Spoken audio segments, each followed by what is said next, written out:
বিদেশী নাগৰিকৰ নাম কিয় চিনাক্তকৰণ নাই কৰা? বিদেশী নাগৰিকে যদি বেদখল কৰিছে তেওঁলোকক পইচা কিয় দিছে? তেওঁলোকক মাটি কিয় দিছে? ৪৯,০০০ বিঘা মাটি জনজাতীয় আবেষ্টনী, তাৰ লগে লগে ষষ্ঠ অনুসূচিত থকা মাটি বেলেগক দিবলৈ ওলাইছে, আম্বানী আদানীক দিবলৈ ওলাইছে। গতিকে এই জনজাতি মানুহৰ বিদ্বেষ, জনজাতি মানুহৰ বিৰোধী কাম কাজত চৰকাৰ জড়িত কিয়?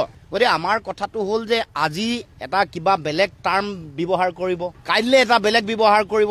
মূল কথা ক'ৰ যিবোৰ কথা এইবোৰৰ পৰা কিয় আঁতৰিব খুজিছে? ৬ নম্বৰ দফা কিয় দিল্লীয়ে গ্ৰহণ কৰা নাই? গৃহমন্ত্ৰী কিয় সাহস হোৱা নাই? সত্যেন্দ্ৰ গাৰ্গে কিয় চহী নেমাৰিলে? দাড়ি কমাসহ উন্নীতকৰণ কৰিম বুলি কৈছিলে, এইবোৰ কিয় আজিলৈকে কাৰ্যকৰী কৰা নাই? দেশৰ প্ৰধানমন্ত্ৰীয়ে অসমলৈ আহি বিদেশী তালি টোপোলা বান্ধি যাব বুলি কৈছিলে। এতিয়া আমাৰ কথা হ'ল দেশৰ প্ৰধানমন্ত্ৰীয়ে আমাক উত্তৰ দিব লাগে, কিমান বিদেশী অসমৰ পৰা তালি টোপোলা বান্ধি গ'ল। আমাৰ এইখন তালিকাখন লাগে, সংখ্যাটো লাগে। অসমলৈ আহি কৈছিলে দেশৰ প্ৰধানমন্ত্ৰীয়ে অসমৰ বানপানী গৰাখহনীয়া ৰাষ্ট্ৰীয় সমস্যা হিচাপে ঘোষণা কৰা হ'ব, কিন্তু আজিলৈকে কিয় নহ'ল? গতিকে আমি অসমৰ মুখ্যমন্ত্ৰী ডাঙৰীয়াক মূল বিষয়বোৰলৈ আহিবলৈ কৈছোঁ।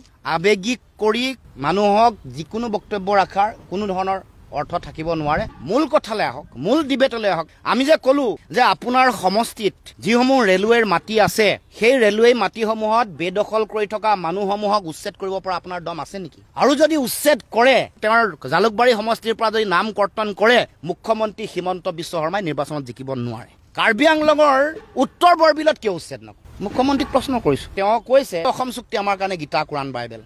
মুখ্যমন্ত্ৰীক 10 নম্বৰ ক্লজটো পঢ়িবলৈ আহ্বান জনাইছোঁ। অসম চুক্তি 10 নম্বৰ দফা আখৰে আখৰে পালন কৰিম বুলি কৈছিলে। 10 নম্বৰ দফাত অসমত কেনেকৈ উচ্ছেদ হ'ব লাগে বিধিসন্মতভাৱে সাংবিধানিকভাৱে কোৱা আছে, পঢ়ি ল'ব।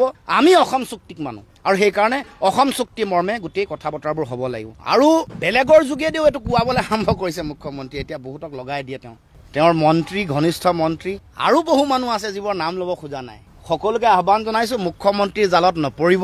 মুখ্যমন্ত্ৰীয়ে চেষ্টা কৰিব পে' ৰুলত ব্যৱহাৰ কৰিবৰ কাৰণে, পে' ৰুলত ৰাখিবলৈ চেষ্টা কৰিলে নাযাব তাত। গতিকে সকলোকে আহ্বান জনাইছোঁ, কাৰোবাক কিবা এটা টাৰ্ম ব্যৱহাৰ কৰিব, সাম্প্ৰদায়িক পৰিৱেশ এটা সৃষ্টি কৰিব, সেই কথাটোত আমি নাই। মুখ্যমন্ত্ৰীৰ সাম্প্ৰদায়িক যিটো কথা বতৰা, বৰ্ণবাদী যিটো চিন্তা, এইটোৰ বিৰুদ্ধে জনগণ সজাগ সচেতন হ'ব লাগে। আৰু যিটো অসমৰ ৰাইজে অধিকাৰ বিচাৰি আছে, মোৰ মাটিত মোৰ অধিকাৰ লাগিব, 6 নম্বৰ দফা অনুসৰি আমাক অসমৰ মানুহক ৰাজনৈতিক অধিকাৰ দিব লাগিব।